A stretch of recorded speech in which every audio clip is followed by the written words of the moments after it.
Hey guys, welcome to Spice Sutra. Today we are going to talk about cardamom. There are two kinds of cardamom. There's black cardamom and green cardamom. Today we are going to talk about green cardamom. Green cardamom is again supposed to have been originated and mostly found in India or Indonesia. Do you know that cardamom is perhaps the second most expensive spice in the world or an ingredient in the world after saffron? Okay, so how does exactly it taste and how does it smell?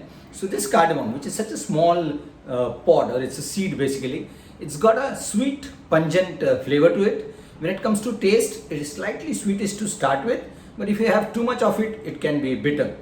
Okay, so it's a very fragrant, very fragrant spice. So what are its health benefits? So it's a spice, so it has to have a lot of health benefits. It's an antioxidant. It helps reduce blood pressure. It helps fight cancer. It's got anti-inflammatory properties. It is helpful for digestion. It protects your liver and it also helps fight bacteria. And another very famous use, it avoids bad breath. Yes, do you know in many parts of Egypt or even in Arabic countries in older days, it was used basically as a mouth freshener. Even today in India or other places, it is just eaten or chewed raw so that it avoids bad breath and it becomes more like a mouth freshener.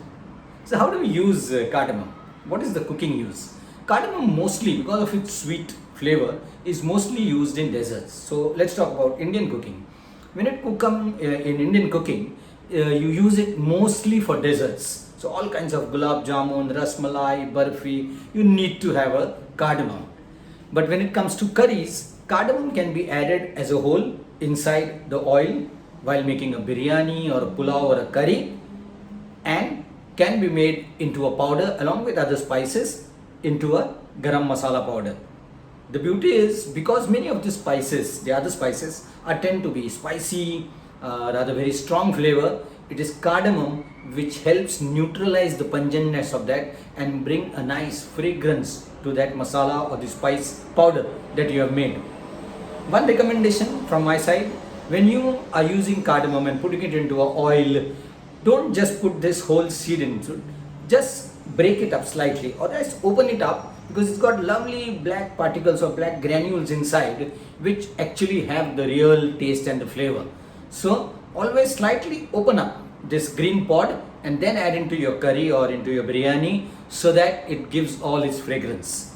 For adding into sweets, when you're cooking at home, you're not going to really cook into large portions. So you might not be able to use whole cardamom like when they do on a commercial large scale. So what you do is take 2 large spoons of whole cardamom, slightly roast them in an oven or microwave them so that they become a little dry.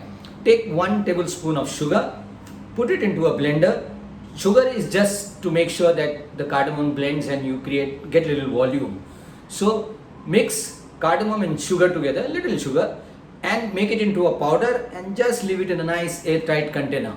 Whenever you are making a dessert, whenever you are having a masala milk or a sweet milk, or you want to add it in your tea, just take small quantity or half a teaspoon or quarter teaspoon of this powder and add it into your curry, add it into your dessert, and you get lovely cardamom flavor.